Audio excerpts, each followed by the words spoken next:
आम आदमी पार्टी ने राज्यसभा सेक्रेटेरिएट को ये कहा है कि राघव चड्ढा के पार्लियामेंट में बोलने पर रोक लगा दी जाए। मेरी खामोशी को मेरी हार मत समझ लेना, मैं वो दरिया हूं जो वक्त आने पर सैलाब बनता है। हम सब लोग अरविंद केजरीवाल जी के सिपाही हैं और हमने तो एक ही बात सीखी थी, जो डर गया समझो मर गया। अरविंद केजरीवाल से एक ही बात सीखी, निडरता, हिम्मत, साहस के साथ लड़ना और संघर्ष करना। मुझे जब जब पार्लियामेंट में बोलने का मौका मिलता है, मैं जनता के मुद्दे उठाता हूँ और शायद ऐसे टॉपिक्स उठाता हूँ जिसे आमतौर पर संसद में नहीं उठाया जाता है। लेकिन क्या जनता के मुद्दे उठाना, पब्लिक इश्यूज पे बात करना कोई अपराध है? क्या मैंने कोई गुनाह कर दिया, कोई गलती कर दी? Have I done something wrong? ये सवाल आज मैं इसलिए पूछ रहा हूं क्योंकि आम आदमी पार्टी ने राज्यसभा सेक्रेटेरिएट को ये कहा है कि राघव चड्ढा के पार्लियामेंट में बोलने पर रोक लगा दी जाए। जी हां, आम आदमी पार्टी ने पार्लियामेंट को ये सूचित किया है कि राघव चड्ढा को पार्लियामेंट में बोलने का मौका ना दिया जाए। अब भला कोई मेरे बोलने पर रोक क्यों लगाना चाहेगा? मैं तो जब बात करता हूं देश के आम आदमी की बात करता हूं। एयरपोर्ट पर मिल रहे महंगे खाने की बात रखी, जोमैटो ब्लिंकिट के डिलीवरी राइडर्स की प्रॉब्लम रखी, खाने में मिलावट का मुद्दा उठाया, टोल प्लाजा लूट से लेकर बैंक चार्जेस लूट की बात करी, यहाँ तक कि मिडिल क्लास पे टैक्स के बोझ से लेकर कंटेंट क्रिएटर्स पर स्ट्राइक क्यों करी जाती है, टेलीकॉम कंपनियां कैसे 12 महीने में 13 बार हमसे रिचार्ज कराती हैं, डेटा रोल ओवर नहीं देती हैं, रिचार्ज खत्म होने के बाद इनकमिंग रोक देती है। तमाम इश्यूज मैंने सदन में उठाए और ये मुद्दे उठाने के बाद देश के आम आदमी का तो फायदा हुआ, लेकिन इससे आम आदमी पार्टी का क्या नुकसान हुआ? भला कोई मुझे बोलने से क्यों रोकना चाहेगा? कोई मेरी आवाज को क्यों बंद करना चाहेगा? खैर, आप लोग मुझे अनलिमिटेड प्यार देते हैं। मैं जब जब आपके मुद्दे उठाता हूं, आप मुझे सपोर्ट करते हैं, मुझे शाबाशी देते हैं, मेरा हौसला बढ़ाते हैं। मैं आपको कहना चाहता हूं थैंक यू। ऐसे ही मेरा हाथ और मेरा साथ थामे रखिएगा, छोड़िएगा मत। मैं आपसे हूं और मैं आपके लिए हूं। और जिन लोगों ने आज पार्लियामेंट में मेरे बोलने का अधिकार मुझसे छीन लिया, मुझे खामोश कर दिया, मैं उन्हें भी कुछ कहना चाहता हूं। मेरी खामोशी को मेरी हार मत समझ लेना, मेरी खामोशी को मेरी हार मत समझ लेना, मैं वो दरिया हूं जो वक्त आने पर सैलाब बनता है। जय हिंद। राघव भाई, अभी आपका वीडियो देखा। हम सब लोग अरविंद केजरीवाल जी के सिपाही हैं और हमने तो एक ही बात सीखी थी, जो डर गया समझो मर गया। हम सबको तो लोगों के मुद्दे उठाने थे, सरकार की आंख में आंख डाल के। पिछले कुछ दिनों में हमने देखा, जो भी कोई सीरियस मुद्दे सरकार के खिलाफ उठाता है, सरकार से प्रश्न पूछता है, लोगों की बात करता है, सरकार डिक्टेटर की तरह उसको तमाम सोशल मीडिया पर बैन कर रही है। चाहे वो ट्विटर हो, चाहे वो फेसबुक हो, चाहे वो यूट्यूब हो, सब जगह बैन किया जा रहा है। FIR दर्ज कराई जा रही हैं, मुकदमे किए जा रहे हैं। सरकार को इससे कोई फर्क नहीं पड़ता कि कोई सॉफ्ट PR अपनी पार्लियामेंट में करे, क्योंकि पार्लियामेंट में एक छोटी सी पार्टी का बड़ा लिमिटेड टाइम होता है। उसमें अगर कोई समोसों की बात उठा रहा है तो उससे ज़रूरी है कि देश के बड़े मुद्दों की बात उठाएं। पूरे देश में हमने देखा, हर राज्य में चुनाव से पहले सही लोगों के वोट काटे जाते हैं और नकली और झूठे वोट बना के सरकार पूरी बेईमानी के साथ सिस्टम पे कब्जा करके चुनाव जीत रही है। वेस्ट बंगाल में भी यही हो रहा है। अभी सारे विपक्षी पार्टियों ने CEC को इम्पीच करने के लिए मोशन लाना चाहा, आपने उसको साइन करने से मना कर दिया। जब भी कोई मुद्दा हो जिसके ऊपर अपोजिशन वॉकआउट करती है, आप वॉकआउट नहीं करते हैं। पिछले कई अरसे से मैंने देखा, आपने कोई भी मुद्दा सदन में नहीं उठाया जिसमें आपने प्रधानमंत्री या भारतीय जनता पार्टी की सरकार से प्रश्न किया हो। ऐसे डर की राजनीति कैसे चलेगी? हम लोगों को पंजाब के मुद्दे उठाने हैं, जहां से आप चुन के आते हैं, आप वो मुद्दे भी उठाने से घबराते हैं। अभी गुजरात में पार्टी के करीब 160 कार्यकर्ताओं को झूठे मुकदमों के अंदर उनके ऊपर FIR दर्ज की गई, कईयों को गिरफ्तार किया गया, आप उस पर भी चुप रहे। तमाम नेता हमारे जेल में थे। अरविंद केजरीवाल जी को बतौर चीफ मिनिस्टर सरकार ने एक झूठे मुकदमे में गिरफ्तार कर लिया।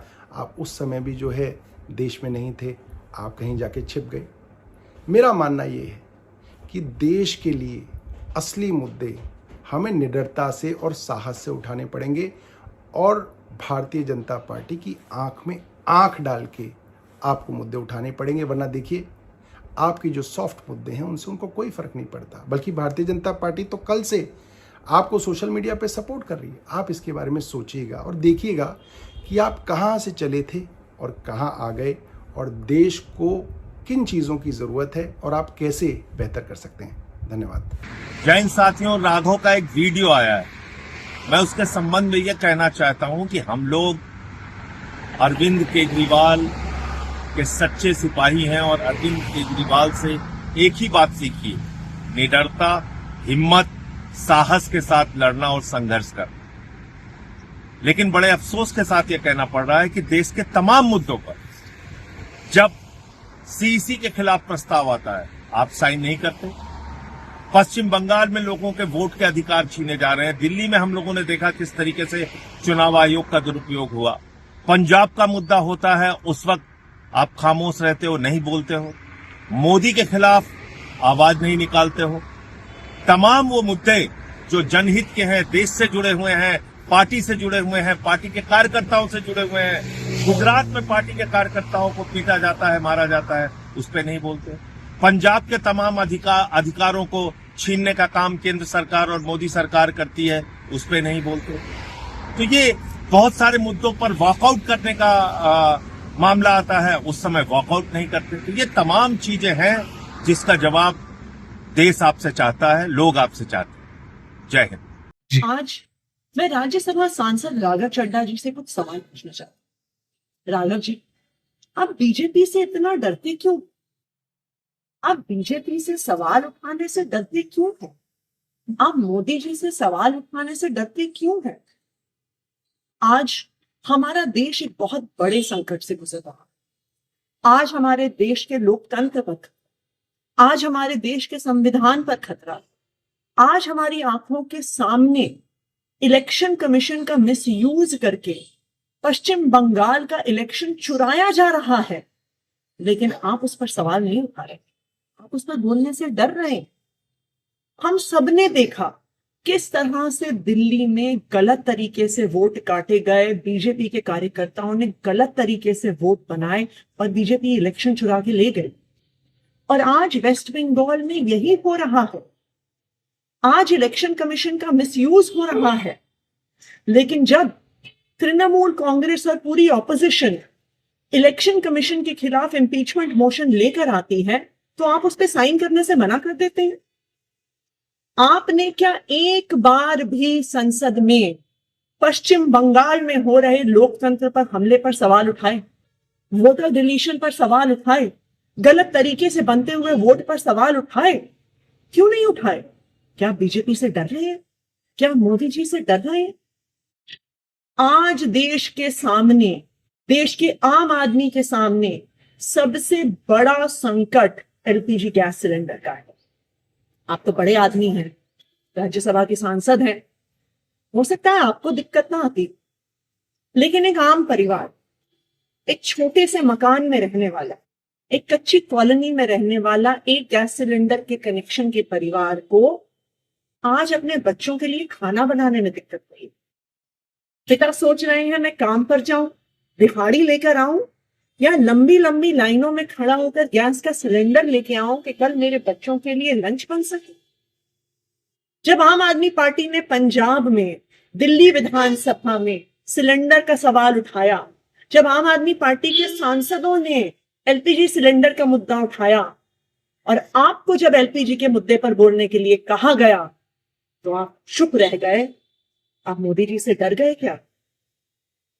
आज इस देश में हर इंसान को यह तय करना होगा कि क्या वो मोदी जी के साथ है या वो संविधान के साथ है, लोकतंत्र के साथ। मुझे याद आ रहा है जब अरविंद केजरीवाल जी गिरफ्तार हुए थे, हम सब सड़कों पे खड़े होकर लड़ रहे थे, पुलिस हम पे लाठियां चढ़ा रही थी, हमें घसीट घसीट कर पकड़ कर लेके जा रही थी। दिल्ली के अलग अलग थानों में, कहीं नरेला में, कहीं बवाना में हम जीते हुए, हम रोज सड़कों पे लड़ रहे थे। आप तब लंदन में, आपने हमें बताया कि मेरी आंख का ऑपरेशन हो रहा है, इसलिए मैं लंदन में। हमसे मीडिया ने बहुत सवाल पूछे, बार बार हमने मीडिया को कहा कि नहीं नहीं, राघव चड्ढा जी डरे नहीं हैं, उनकी आंख में प्रॉब्लम है, वो अपना ऑपरेशन करवाने हैं। लेकिन आज राघव जी, मेरे मन में भी ये सवाल आ रहा है कि जब अरविंद केजरीवाल जी गिरफ्तार हुए तब भी आप बीजेपी से डर गए, तब भी आप मोदी जी से डर गए, क्या आप डर के लंदन भाग गए? देखिए, हो सकता है कि आप मोदी जी से डरते, हो सकता है आप जेल जाने से डरते हैं, लेकिन हम अरविंद केजरीवाल के सिपाही हैं। हम ना बीजेपी से डरते हैं, ना मोदी जी से डरते हैं, ना उनकी एजेंसी से डरते हैं, ना जेल जाने से डरते हैं। इसलिए हम इस देश के आम आदमी की आवाज उठाते आए हैं, इस देश के आम आदमी की आवाज उठाते रहेंगे, इस लोकतंत्र के लिए आवाज उठाते आए हैं, लोकतंत्र के लिए आवाज उठाते रहेंगे। राघव जी, मोदी जी से डरने से, बीजेपी से डरने से संविधान नहीं बचेगा, लोकतंत्र नहीं बचेगा। आज आपको यह तय करना है कि क्या आप संविधान के साथ हैं या मोदी जी के साथ।